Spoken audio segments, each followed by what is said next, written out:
Hello viewers, welcome to this video. I am Asjad. आज के इस वीडियो में हम बात करने वाले हैं how to speak English fluently. आज के वीडियो में हम बात करने वाले हैं कि आप फ्लुएंटली इंग्लिश में स्पीक कैसे करेंगे।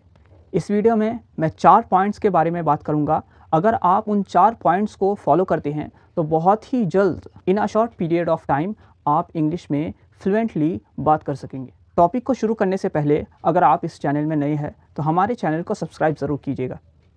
So without any further delay let's start the video.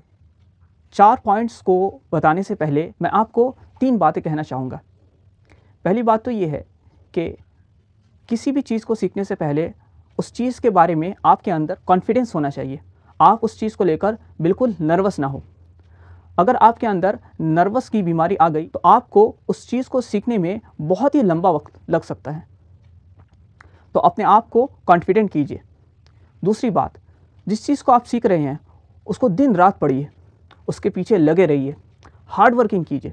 आप जितना ज़्यादा मेहनत करेंगे, जितना ज़्यादा हार्ड वर्किंग करेंगे, उस लैंग्वेज के जितने भी टिप्स एंड ट्रिक्स होते हैं वो आपके जहन में, ब्रेन में ऑटोमेटिकली आ जाते हैं, जो आपको अल्टीमेटली उस लैंग्वेज को या उस नई चीज़ को सीखने में हेल्पफुल होती है। तीसरी बात यह है कि आपको किसी चीज़ को सीखने को लेकर परसिस्टेंट रहना है, कांस्टेंट रहना है। प्रोक्रास्टिनेट बिल्कुल नहीं करना है। आपने आज सीखा, आपने आज सीखना शुरू किया तो आप कंसिस्टेंटली तब तक सीखते रहें जब तक आपका एक स्ट्रॉन्ग ग्रैस्प ना हो उस पर।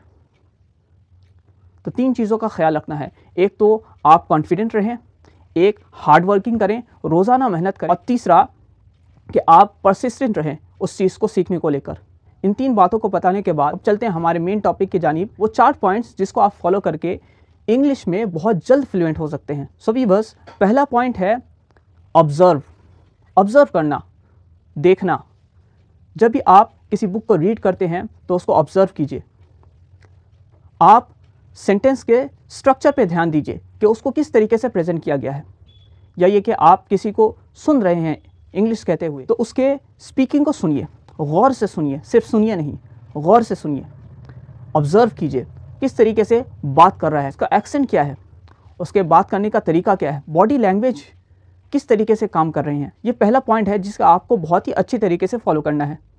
दूसरा पॉइंट, आप ऑब्ज़र्व करने के बाद अगर आपने किसी सेंटेंस को सुना है या किसी सेंटेंस को पढ़ा है उसको मेमोराइज़ कीजिए। मेमोराइज़ करने का मतलब ये नहीं है कि आप उसको रट्टा लगाते रहें दिन और रात, बल्कि मेमोराइज़ करने का मतलब ये है कि आप उसको इस तरीके से अपने ज़बान में दोहराएं, रिकॉल करें कि वो आपके जहन में बैठ जाए। तो रिकॉल कीजिए बार बार उस सेंटेंस को, जिस सेंटेंस को आपने सुना है या किसी किताब में पढ़ा है, किसी लाइन में वो सेंटेंस आया है, उस सेंटेंस को आप ज़्यादा से ज़्यादा अपनी ज़बान से बोलने की कोशिश कीजिए। इससे क्या होगा, आपकी ज़बान खुल जाएगी। प्रोनाउंसिएशन को लेकर जो भी प्रॉब्लम्स होते हैं वो रिकॉल ना करने की वजह से होते हैं। आप जितना ज़्यादा अपनी ज़बान से बोलेंगे उतना ज़्यादा आपकी ज़बान क्लियर और साफ़ होगी। ऑब्जर्वेंस से आपका माइंड खुलता है और रिकॉलिंग से, ज़बान से बोलने से आपकी ज़बान खुलती है। जब आप ऑब्ज़र्व कर लें, आप उसको रिकॉल कर लें और मेमोराइज़ कर लें। तीसरा पॉइंट आता है कि आप उस सेंटेंस को समझें कि उस सेंटेंस के अंदर कौन सा रूल पेश किया गया है। अब आप रूल के लफ्ज़ को सुनकर भागना मत, क्योंकि रूल से मुराद ग्रामर के A to Z रूल्स के बारे में मैं नहीं कह रहा हूँ, बल्कि ग्रामर के कुछ ऐसे बेसिक्स रूल्स हैं जो इंग्लिश स्पीकिंग में आपकी बहुत मदद करती है। अगर आप उन ग्रामर रूल्स को नहीं सीखते हैं तो आप इंग्लिश स्पीकिंग में बहुत ज़्यादा मिस्टेक करेंगे। हो सकता है आप टूटी फूटी इंग्लिश बोल भी लें, लेकिन आप मिस्टेक ज़रूर करेंगे। उन्हीं मिस्टेक से बचने के लिए आपको बेसिक ग्रामर्स के रूल्स कुछ पता होने चाहिए। ख़ास तौर पर जो 12 टेंस हैं उस पर आपको स्ट्रॉन्ग ग्रैस्प होना चाहिए, ताकि आपको पता चले कि सिचुएशन में कैसी बात पेश करनी है। तो अंडरस्टैंडिंग करना बहुत ज़रूरी है ताकि आप मिस्टेक से बच सकें। अब आता है हमारा चौथा पॉइंट जो बहुत ही ज़्यादा इम्पॉर्टेंट है, वो है प्रैक्टिस।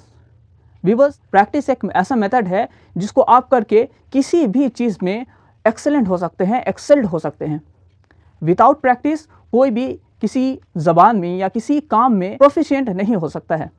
अगर आपको इंग्लिश लैंग्वेज में स्ट्रॉन्ग ग्रैस्प हासिल करनी है, मजबूती हासिल करनी है, तो आपको प्रैक्टिस करना पड़ेगा। आप किसी को अपना फ्रेंड बनाएं, उससे किसी वक्त में, किसी मुतय्यन वक्त में आप आधा घंटा 1 घंटा तक बात करते रहिए। अगर कोई फ्रेंड ना मिले तो ख़ुद को चुनिए, खुद से बात कीजिए, खुद से सवाल कीजिए, खुद से आंसर दीजिए।